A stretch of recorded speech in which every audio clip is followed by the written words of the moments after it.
عثمان غنی رضی اللہ تعالیٰ عنہ کا جب دور خلافت کچھ گزر گیا اور اس کے بعد میں پھر عبداللہ ابن سبا جیسے لوگ آئے اور ان لوگوں نے یہ کہنا کیا کہ اصل میں حقدار جو خلافت کے ہیں وہ علی ہے، اور گویا نعوذ باللہ ابو بکر بھی غاصب تھے، عمر بھی غاصب تھے، عثمان بھی غاصب ہیں۔ بلکہ اگر آپ شیعیت کی کتاب کا مطالعہ کریں تو آپ کو ان کتابوں کے اندر یہ بھی ملے گا کہ اصل میں علی خدا تھے، اصل میں علی خدا تھے۔ لیکن بہرحال مجھے اس موضوع کی طرف نہیں جانا، لیکن جب بات کا آپ کا دور آیا، حضرت عثمان غنی رضی اللہ تعالیٰ عنہ کا جب بات کا دور آیا تو اس دور میں پھر آپ کے خلاف پلان بنایا گیا، منظم سازش کی گئی اور منصوبہ بند پلان بنایا گیا، آپ کے خلاف مستقل پروپیگنڈا کیا گیا۔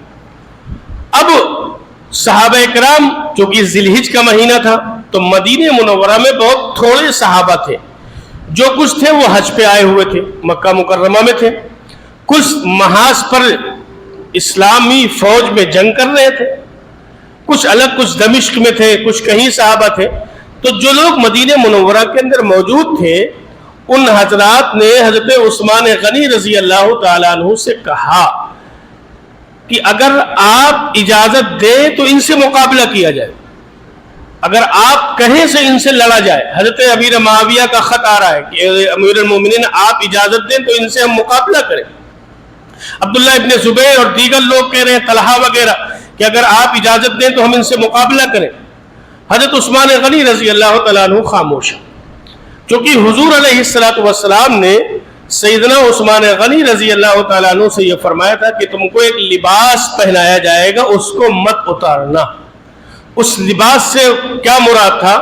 اس لباس سے مراد یہ تھا کہ آپ کو خلافت کی ذمہ داری دی جائے گی تو اس خلافت کی ذمہ داری سے دستبردار نہ ہونا، یہ گویا پیشین گوئی کر دی تھی جناب رسول اللہ صلی اللہ علیہ وسلم نے۔ اب اس کے بعد میں بلوائیوں نے محاصرہ کیا۔ سب سے پہلا کام یہ کیا کہ مسجد نبوی میں آپ کو جانے سے روکا گیا۔ دوسرا کام انہوں نے یہ کیا کہ آپ کو آپ کے گھر کے اندر قید کر دیا گیا کہ اب آپ کے یہاں کوئی آدمی جا نہیں سکتا ہے، کوئی کھانا نہیں پہنچا سکتا، کوئی آپ کو پانی نہیں پہنچا سکتا۔ حضرت علی رضی اللہ تعالیٰ عنہ نے مسجد نبوی میں کھڑے ہو کر یہ خطبہ دیا کہ حضرت عثمان پر جو الزامات لگائے جا رہے ہیں وہ الزامات غلط ہیں، حضرت عثمان غنی رضی اللہ تعالیٰ عنہ ان سے بری ہیں۔ لیکن اب لوگ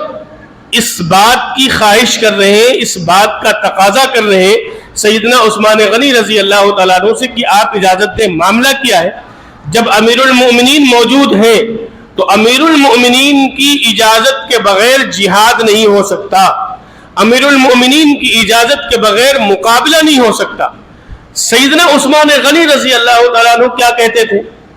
آپ یہ کہتے تھے کہ ابھی یہ لوگ ہم کو قتل کی دھمکی دے رہے ہیں لیکن ہم کو قتل تو نہیں کیا ہے، تو جب قتل نہیں کیا ہے تو ہم ان کو تم کو مارنے کی اجازت کیسے دے دیں؟ حضرت عثمان غنی رضی اللہ تعالیٰ عنہ یہ بات لوگوں کے سامنے پیش کرتے تھے۔ اور آپ دوسری بات یہ کہتے تھے کہ میں نہیں چاہتا ہوں کہ میری وجہ سے مسلمانوں میں جنگ ہو اور میری وجہ سے مدینہ منورہ جو بڑا متبرک بابرکت شہر ہے جہاں نبی صلی اللہ علیہ وسلم آرام فرما رہے ہیں، اس شہر میں میری وجہ سے خون بہایا جائے۔ سیدنا عثمان غنی رضی اللہ تعالیٰ عنہ نے کہا کہ میں اس کو پسند نہیں کرتا، اس لیے لوگ خاموش تھے۔ لیکن ان بلوائیوں نے سیدنا عثمان غنی رضی اللہ تعالیٰ عنہ کے گھر پر پیچھے سے حملہ کیا، چڑھے، اور پیچھے سے چڑھ جانے کے بعد میں پھر حملہ کیا اور حضرت عثمان غنی رضی اللہ تعالیٰ عنہ کے گھر میں اتر گئے، اور اس کے بعد میں آپ قرآن کی تلاوت کر رہے تھے، اور اس قرآن کی تلاوت کی حالت میں حضرت عثمان غنی رضی اللہ تعالیٰ عنہ کو شہید کیا گیا۔ جو قرآن حضرت عثمان غنی رضی اللہ تعالیٰ عنہ پڑھ رہے تھے، پہلے پارے کا آخری صفحہ ہے، اس صفحے پر سیدنا عثمان غنی رضی اللہ تعالیٰ عنہ کے سے جسم سے نکلنے والا خون جب آپ کو شہید کیا گیا ہے تو پہلے پارے کے آخری صفحے پر وہ خون لگا اس پارے پر، اور آج بھی وہ قرآن کریم ترکی کے اندر موجود ہے جو قرآن کریم سیدنا عثمان غنی رضی اللہ تعالیٰ عنہ تلاوت کر رہے تھے جس قرآن کریم کو دیکھ کر. اور اگر یوں کہا جائے کہ حضرت عثمان غنی رضی اللہ تعالیٰ عنہ بہت مظلومانہ شہادت ہوئی ہے آپ کی، بہت بے دردی کے ساتھ اور بہت بے رحمی کے ساتھ سیدنا عثمان غنی رضی اللہ تعالیٰ عنہ کو شہید کیا گیا ہے، اور آپ کے دروازے پر حضرت علی رضی اللہ تعالیٰ عنہ نے حضرت حسن، حضرت حسین، حضرت عبداللہ اور دیگر لوگوں کو پہرے داری کے طور پر لگایا تھا کہ حضرت عثمان کے گھر پر پہرا دو تاکہ کوئی ان کے گھر میں یہ بلوائی داخل نہ ہو سکے.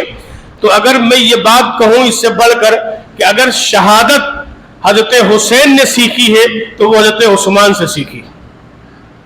کہ کس طریقے سے، کس دردناک طریقے سے حضرت عثمان غنی رضی اللہ تعالیٰ عنہ کو شہید کیا گیا ہے. اور شہید کرنے کے بعد بھی بلوائیوں نے باقاعدہ یہ کہا تھا کہ ہم ان کو دفنانے کی اجازت نہیں دیتے. کافی وقت گزر گیا. پھر امہات المؤمنین میں سے کسی نے کہا کہ اگر تم عثمان کو دفن کی اجازت نہیں دیتے ہو تو اب تم سے مقابلہ کیا جائے گا. اور اس کے بعد میں پھر حضرت عثمان غنی رضی اللہ تعالیٰ عنہ کا جنازہ رات میں نکلا ہے، رات میں اٹھانے کی اجازت دی گئی ہے. اور اس کے بعد میں آپ کے جنازے پر بلوائی راستوں میں کھڑے تھے اور اس کے بعد میں پتھر برساتے رہے. اس طریقے سے سیدنا عثمان غنی رضی اللہ تعالیٰ عنہ کو جو ہے وہ آپ کی تدفین عمل میں آئی ہے. تو اس دردناک طریقے سے سیدنا عثمان غنی رضی اللہ تعالیٰ عنہ کی شہادت کا واقعہ پیش آیا اور آپ کو شہید کیا گیا.